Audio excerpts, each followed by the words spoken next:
So out of your learnings there in London and coming back here, is there a core one or two things that you learned that you feel like here in North America that we should really be thinking about and processing as you kind of experience that post-Christian culture and world?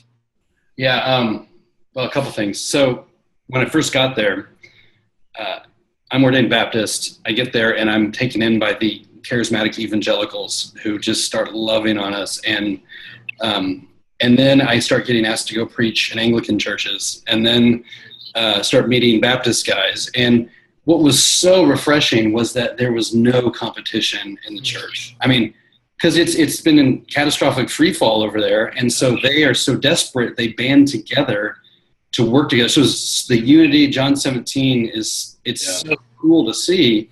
And I didn't even have a box for that, because in Dallas, we didn't talk about competing, but we all kind of secretly in our flesh were at times.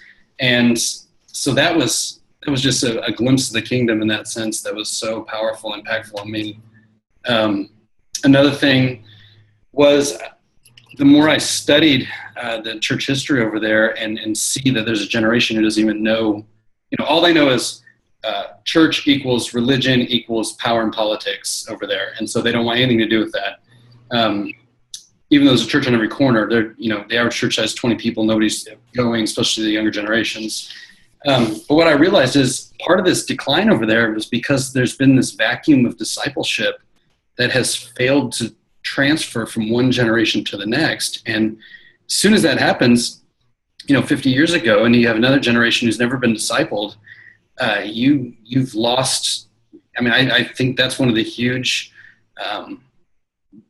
reasons that the church has gotten to the place it is over there in Western Europe. And, every young person I would meet that's a Christian, I, in 6 years, never met one who was intentionally discipled or mentored by an older person in the faith or more mature believer. And I was like, that's got to play a part into this church declining over there. And so, I don't know, when I go speak places here, I mean, those are a couple of the things I really hit on, because if we don't want to have the fate of Western Europe in this country, we've got to reclaim discipleship and get past, materialism and consumerism and how we bleed that into an allegiance with Jesus and get off track, and also just this competition of different silos.